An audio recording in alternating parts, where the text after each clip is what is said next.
Bon, je vous propose qu'on commence. Merci à vous d'être connectés aujourd'hui sur ce webinaire. Donc, c'est une nouvelle session des People for Impact Days qu'on aime bien organiser chaque année, donc à destination de la communauté People for Impact, pour, voilà, sur différents sujets, vous permettre d'avoir des ressources, des infos, et puis de pouvoir aussi échanger, nous poser vos questions si besoin. Donc ces webinaires sont sur 3 jours, aujourd'hui, demain et après-demain, à midi à chaque fois. Et aujourd'hui, c'est notre partenaire, l'expertcomptable.com, qui va animer ce webinaire. La thématique étant optimiser son bénéfice grâce aux frais déductibles.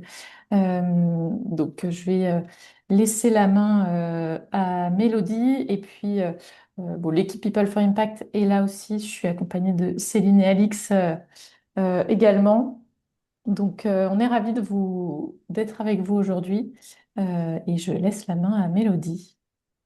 Super, merci beaucoup. Bonjour à tous et bienvenue sur ce webinaire. Du coup, je me présente, Mélodie Deloja, je suis consultante pour le cabinet l'expertcomptable.com. Mon rôle aujourd'hui, ça va être vraiment de vous faire comprendre un maximum de choses concernant les frais que vous allez pouvoir faire passer sur votre structure et notamment en société. On devrait en avoir pour à peu près 30 à 40 minutes. Ce que je vous propose, c'est qu'au fur et à mesure des slides, vous puissiez poser vos questions pour que ce soit plus fluide et pas attendre la fin du webinaire pour revenir en arrière. Donc, n'hésitez pas à ouvrir votre micro si vous avez des questions ou à passer par le chat, c'est comme vous voulez.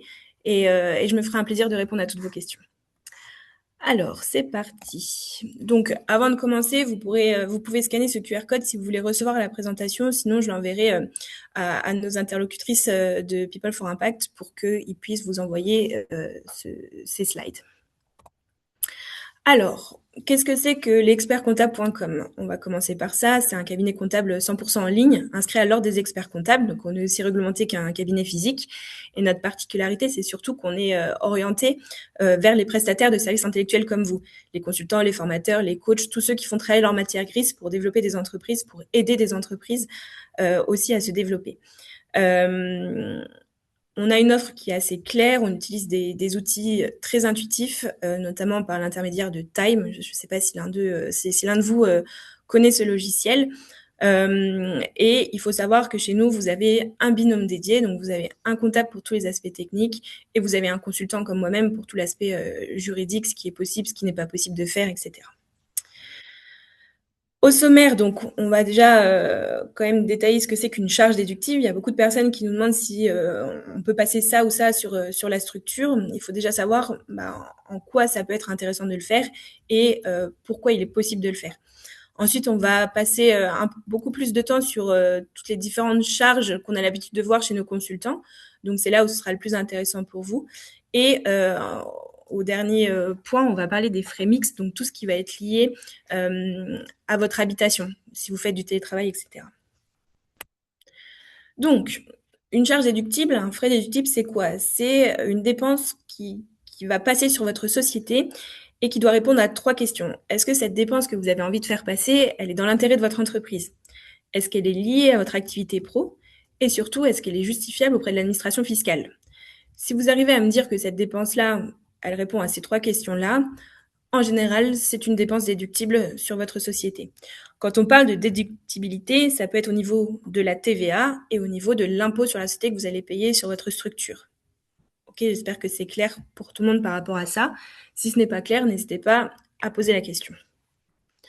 On nous demande aussi souvent des plafonds de charges déductibles, de dépenses déductibles qu'on peut faire passer. Il n'y a pas vraiment de plafond existant. Il faut juste faire preuve de bon sens dans ce que vous faites. Vous ne pouvez pas acheter 4 ordinateurs dans la même année si vous êtes tout seul à exercer sur votre société. Vous voyez, il faut que ça reste de la logique, par exemple.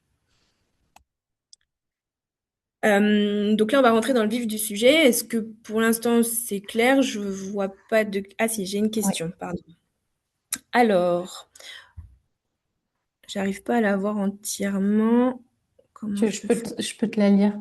Ouais, bon. C'est quelqu'un qui demande si on est uniquement auto-entrepreneur, est-ce que les conseils de ce webinaire vont pouvoir lui bénéficier ou pas? En fait, quand vous êtes auto-entrepreneur, vous êtes donc en micro-entreprise.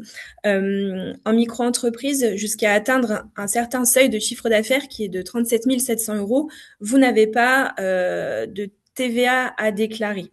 Et de ce fait, vous n'avez pas de dépenses déductibles à faire passer sur votre micro. Par contre, si votre chiffre d'affaires dépasse ce seuil-là, si vous dépassez les 37 700 euros, vous êtes dans l'obligation de facturer de la TVA. Et si vous commencez à facturer de la TVA, vous pouvez en déduire sur vos dépenses. Donc, c'est totalement pertinent si vous êtes dans cette zone-là. En gros, en micro, vous ne pouvez pas déduire vos dépenses sur l'impôt sur le revenu que vous allez payer, mais vous pouvez déduire vos dépenses sur la TVA que vous allez payer. C'est OK? Oui, nickel, parfait. Allez, on passe à la suite. Donc, bon, vous connaissez tous les frais de bouche. En gros, est-ce qu'on peut faire passer tel ou tel resto sur la structure? Évidemment. Il y a tout ce qui est repas d'affaires. Donc, dès lors que vous avez une invitation, un client, un partenaire, un prospect, vous pouvez évidemment faire passer la dépense directement sur votre structure juridique. Encore une fois, il n'y a pas de plafond. Il faut juste être raisonnable. Vous ne pouvez pas inviter toujours du monde tous les 2 jours dans des restaurants 5 étoiles. Je fais exprès de donner des exemples assez gros, mais il faut juste que vous compreniez la chose, quoi. Donc, pas de limite de montant, soyez raisonnable dans ce que vous faites et il n'y aura aucun problème. Quand vous invitez quelqu'un à déjeuner, demandez toujours une facture au restaurant, au nom de la structure et surtout bien indiquer avec un stylo ou au crayon de papier, peu importe, qui vous avez invité en cas de contrôle pour que vous soyez carré et qu'ils vous disent, s'ils vous disent pourquoi vous avez fait passer telle dépense, j'ai invité tel partenaire qui m'a ramené tant d'euros, par exemple, niveau chiffre d'affaires. Pour tout ce qui est frais de repas du dirigeant, c'est dès lors que vous êtes en déplacement. La théorie dit que c'est 15-20 euros par jour. Après, ça reste de la théorie. À Paris, vous pouvez pas manger au restaurant pour ce tarif-là, par exemple, et puis de nos jours non plus. Donc, en gros, il n'y a pas de problème pour que vous puissiez faire passer vos frais de repas à vous quand vous êtes en déplacement. Vous pouvez amener les croissants, aller vous chercher du café, aller au restaurant, etc. Il n'y a aucun problème avec ça. Encore une fois, soyez raisonnable dans ce que vous faites.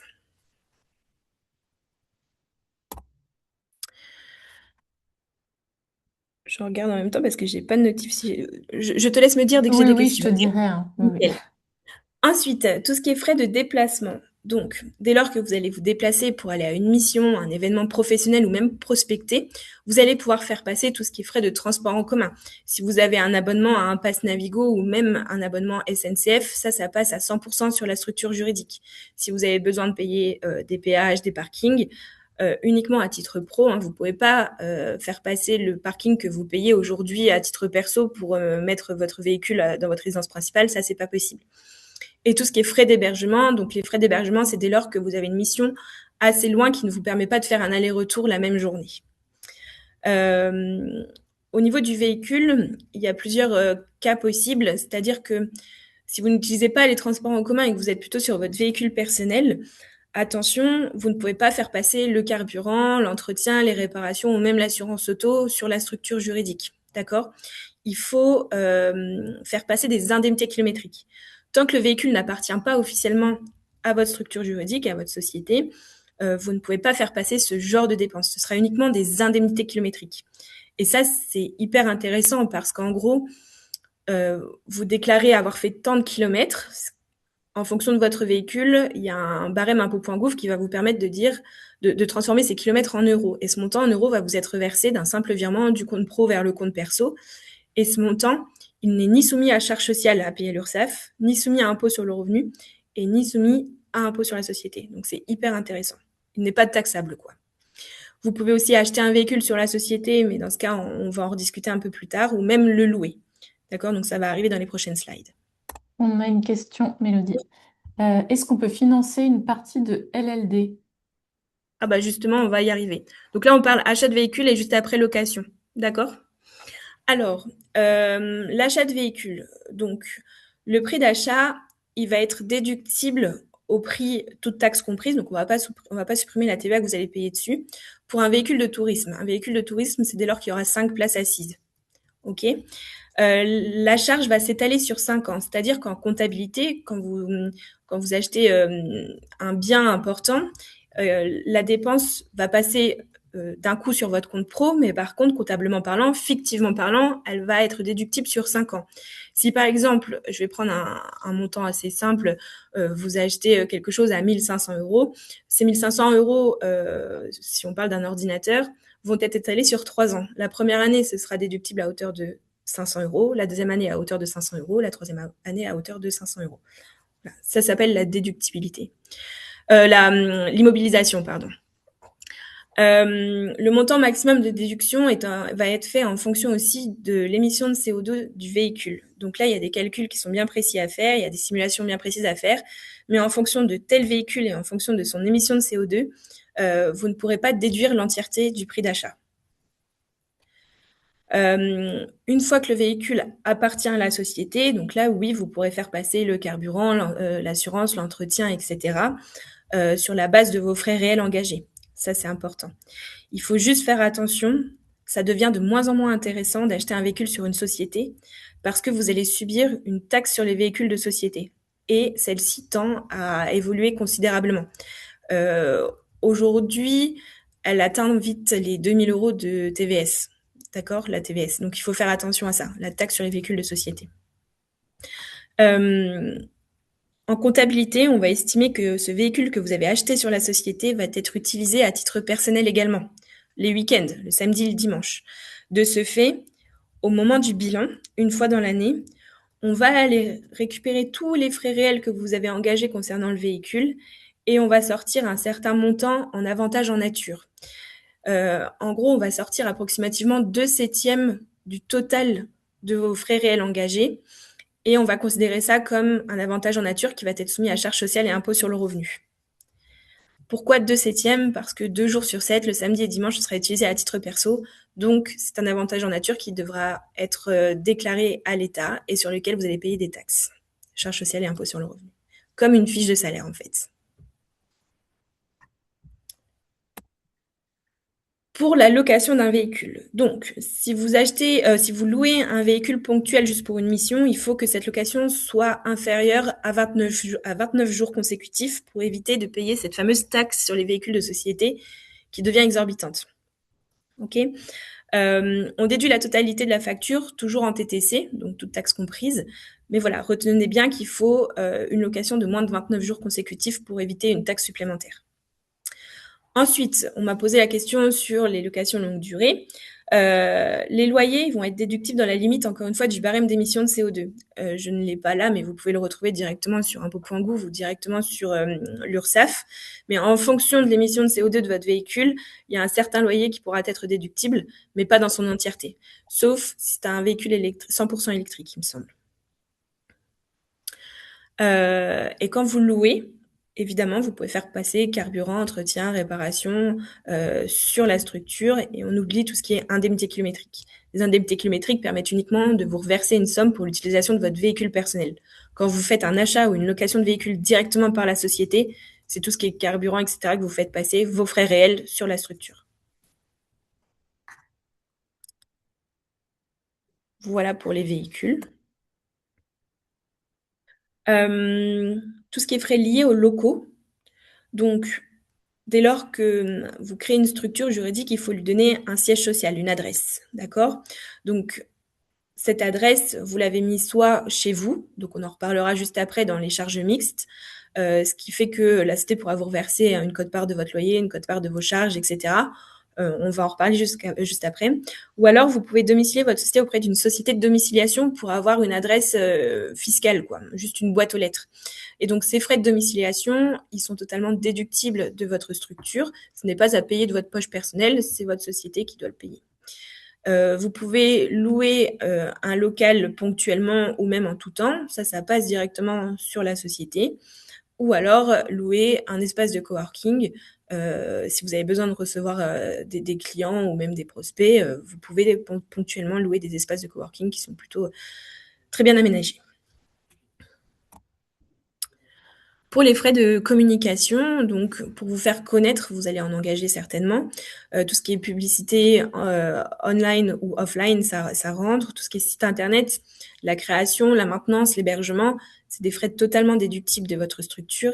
et tout ce qui est abonnement aussi. Si vous avez des abonnements à des réseaux sociaux professionnels comme LinkedIn, si vous avez des abonnements à des plateformes de mise en relation, etc., tout ça, ça passe en frais déductibles sur votre structure. Tout ce qui est achat de matériel et petit mobilier, donc je vous l'ai expliqué déjà avec mon exemple d'ordinateur. Donc tout ce qui est inférieur à 500 euros, ça passe directement en déductibilité. Si c'est un montant qui est supérieur à 500 euros, c'est là où on parle de l'amortissement, de l'étalement de votre dépense sur plusieurs années. En fonction de votre achat, le nombre d'années peut être différent. L'achat d'un ordinateur, par exemple, c'est sur 3 ans. L'achat d'un véhicule, c'est sur 5 ans. L'achat d'une licence, ça peut être sur 10 ans. Ça dépend de votre achat. Il y a tout un tableau de comptabilité à prendre en considération. Et c'est là où le comptable pourra vous aider à bien comprendre la chose. Encore une fois, quand vous achetez du matériel, il faut que ce soit cohérent avec le nombre de personnes actives dans l'entreprise. C'est encore l'exemple que je vous ai donné en amont tout à l'heure. Vous ne pouvez pas acheter 4 ordinateurs si vous êtes tout seul sur la société la même année, quoi. Il n'y a aucun intérêt à ça. Donc, quand on parle de matériel et petit mobilier, matériel, c'est tout ce qui vous permet de travailler. Petit mobilier, c'est si vous voulez aménager un petit bureau chez vous. Donc, on parle que de mobilier, on parle pas de travaux, d'accord? Si vous faites des travaux dans votre résidence principale pour aménager une chambre, vous ne pouvez pas faire passer la peinture, le nouveau parquet ou les choses comme ça. Par contre, vous pouvez faire passer l'achat du bureau, la chaise ergonomique, la petite étagère de rangement et tout ça.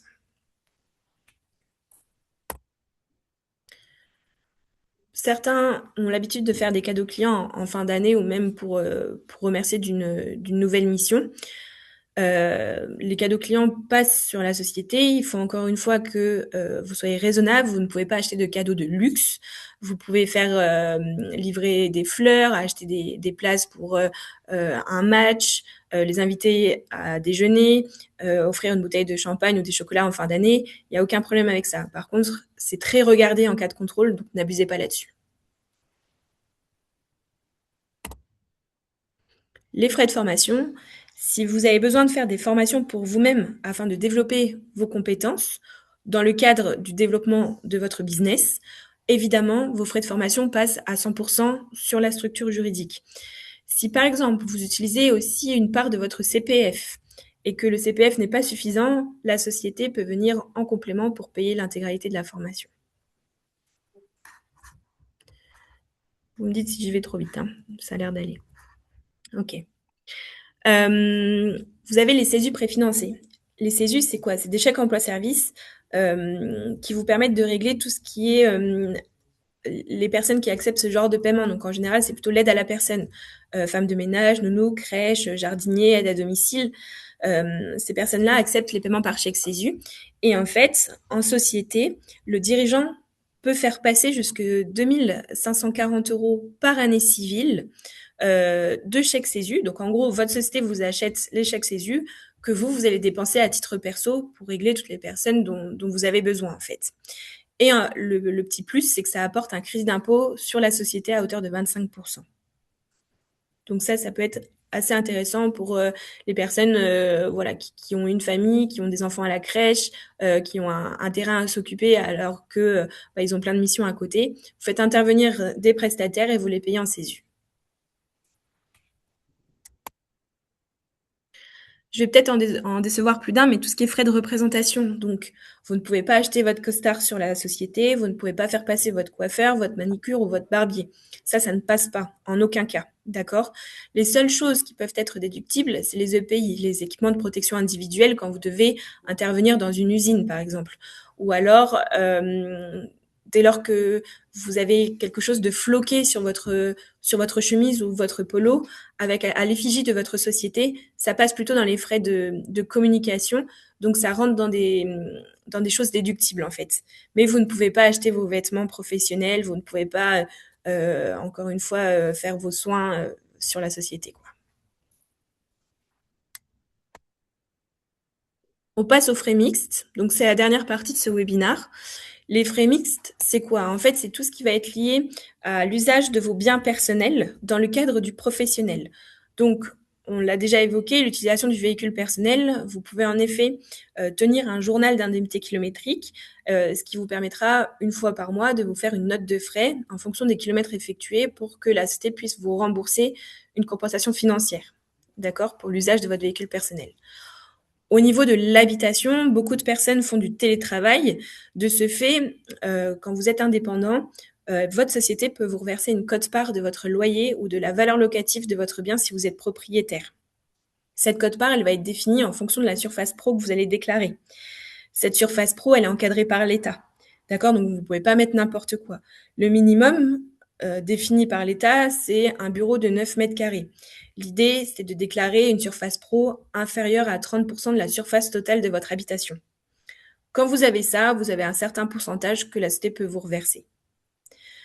Idem, tout ce qui est charges liées à votre habitation, donc eau, électricité, gaz, taxes foncières, charges de copro, ça rentre aussi dans ce calcul de charges mixtes que la société peut vous reverser pour l'usage de votre bien personnel à des fins professionnelles, pour le télétravail en fait.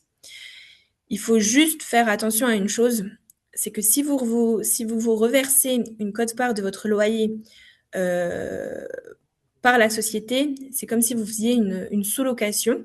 C'est une autre personne, une personne morale, qui va vous reverser un certain loyer qui est à déclarer donc sur votre avis d'imposition personnelle en foncier.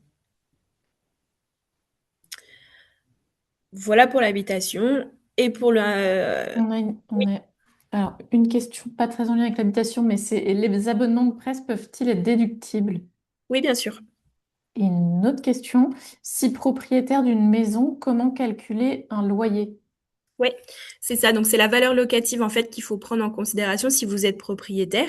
La valeur locative, normalement, elle est indiquée sur votre taxe foncière ou alors vous pouvez la retrouver sur, nous, notre référentiel, c'est seloger.com, valeur locative. On arrive à déterminer combien vous pourriez louer votre habitation par rapport à la localisation de celle-ci, au code postal. D'accord? Donc, dès que vous avez votre valeur locative, vous la multipliez par la surface pro déclarée moins la surface totale. Je raconte n'importe quoi. C'est votre valeur locative multipliée par surface pro divisé par surface totale. Et comme ça, vous avez votre quote-part. C'est OK?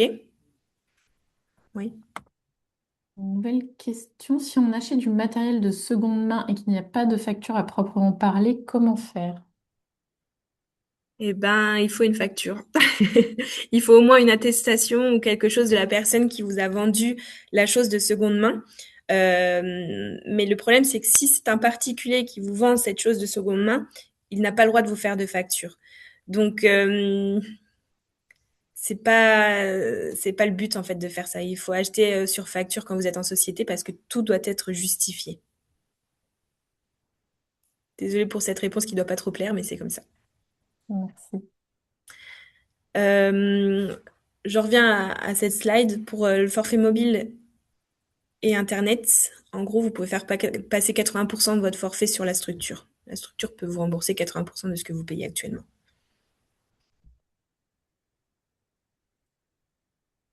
Voilà pour les frais mixtes. Au niveau de notre accompagnement, on va passer rapidement dessus, que vous puissiez voir à peu près nos tarifs. Euh, on peut s'occuper de créer votre entreprise et de manière totalement offerte. Il n'y a strictement rien à régler au niveau de l'expertcomptable.com. On vous conseille, on constitue votre dossier, on l'envoie à l'INPI, on fait tout le suivi jusqu'à obtenir l'immatriculation et on fait même intervenir le notaire pour le dépôt de capital. Là-dessus, il n'y a strictement rien à régler. On est sur une offre de création offerte. Au niveau de la compta, on est sur un forfait à 79 € hors taxe par mois dans lequel vous avez un binôme dédié, un comptable, un consultant. On s'occupe de toutes vos déclarations fiscales. Donc, c'est nous qui prenons la main sur l'espace pro impôts.gouv de la société pour y faire vos déclarations et échanger directement avec le service des impôts. On vous fournit vos attestations et vos PV si vous en avez besoin. Là, c'est marqué PV de non-REM, c'est notamment pour ceux qui sont inscrits à France Travail et qui ont une SASU, admettons. On vous fournit le PV de non-rémunération pour bien indiquer à France Travail que vous ne sortez pas de salaire afin de continuer à être indemnisé. On vous conseille vraiment en tout temps. Vous avez nos lignes directes, nos adresses mail. Si vous avez des questions, vous devez nous contacter. Il n'y a aucun problème avec ça. Et on s'occupe du bilan avec le juridique annuel qui est inclus dedans. Le juridique annuel, c'est le fait de... En fait, le bilan est inclus dans notre forfait. Le juridique annuel permet de déposer certains documents liés à votre bilan au greffe de votre région, accompagné par la rédaction d'un procès-verbal d'Assemblée générale. Et ça, c'est facturé une fois dans l'année à hauteur de 149 €. C'est une formalité juridique obligatoire en société. Vous savez, Je me permets juste d'ajouter, du coup, dans le cadre de notre partenariat oui, avec People for Impact, les avantages pour nos freelances. Donc, si certains sont intéressés, vous pouvez nous envoyer directement un mail et on vous mettra en contact avec l'expert comptable. Mais donc, vous avez tous le droit à un rendez-vous offert avec un expert de l'expertcomptable.com pour être conseillé sur quel statut choisir, par exemple, lors de la création de votre entreprise. Les freelances qui se lancent ou qui sont en bascule de micro à société, vous avez la création d'entreprise offerte et un mois de comptabilité offert. Et pour les freelances qui sont déjà en société, vous avez les 2 mois deux premiers mois de comptabilité offerts. Voilà, ouais, je pour les me prix. permets de Ouais, merci beaucoup. valider. Merci. Et on a eu une petite question entre-temps. Ah, Vous savez, alors, comment déterminer la quote-part de la surface utilisée à des fins pro vs perso? en gros, il faut déterminer entre 9 mètres carrés à minima et il faut être inférieur à 30% de la surface pro. Voilà, si, en gros, c'est, comment dire, c'est un palier qui a été déterminé par l'État. Le minimum, ce sera 9 mètres carrés, même si vous utilisez que 3 mètres carrés, ce sera considéré comme 9 mètres carrés. Et le maximum, il faut être inférieur à 30% de la surface totale pour calculer la surface pro, pour déterminer la surface pro. Après, entre nous, il n'y a jamais aucun contrôleur fiscal qui va venir chez vous calculer exactement le nombre de mètres carrés utilisés à titre pro, hein. Mais il y a cette règle qui est à prendre vraiment en considération. 9 mètres carrés à minima et inférieur à 30% de la surface, de la surface totale au maximum. Merci. Nickel. Donc, pour nous contacter, je vous laisse voir directement avec People for Impact pour que vous puissiez être mis en relation avec nous. Questions-réponses, voilà, je préférais qu'on les fasse vraiment au fur et à mesure. Pour moi, ça me paraît plus logique. Et du coup, bah, c'est terminé pour moi. Est-ce qu'il y a d'autres questions? Est-ce que n'hésitez pas. Bon, ça a l'air d'être bon. Pas d'autres questions arrivées, même si vous voulez ouvrir vos micros, n'hésitez pas. Ah, on a une nouvelle question. À quoi faut-il faire attention sur les reçus en termes de TVA? Il faut absolument que la TVA apparaisse sur les reçus. Par exemple, si vous prenez juste votre ticket de carte bancaire, c'est pas du tout indiqué. Donc, ça sert strictement à rien. Il faut vraiment une facture où c'est marqué le montant de la TVA sur celle-ci. Merci beaucoup. Bon, bah, très bien. Eh ben, écoutez, c'est bon pour moi. Merci à tous. Ah, on a une nouvelle Ah, question. le montant de 37 000 est fixe pour la TVA. C'est 37 700, mais vous pouvez aller jusque 41 000 et quelques. J'ai pas forcément le montant exact en tête. Vous pouvez le retrouver encore une fois sur impôts.gouv pour les micro-entreprises, hein. Donc retenez 37 700, mais vous pouvez aller jusque 41 000 et quelques. De rien. Bon, ça a l'air d'être bon cette fois. Super. Bah écoutez, merci beaucoup et passez tous une très belle journée. Merci Merci beaucoup. Mélodie et merci à tous. Au revoir. Merci. Et à demain pour le prochain webinaire. Merci à tous. Merci, Au au revoir. revoir.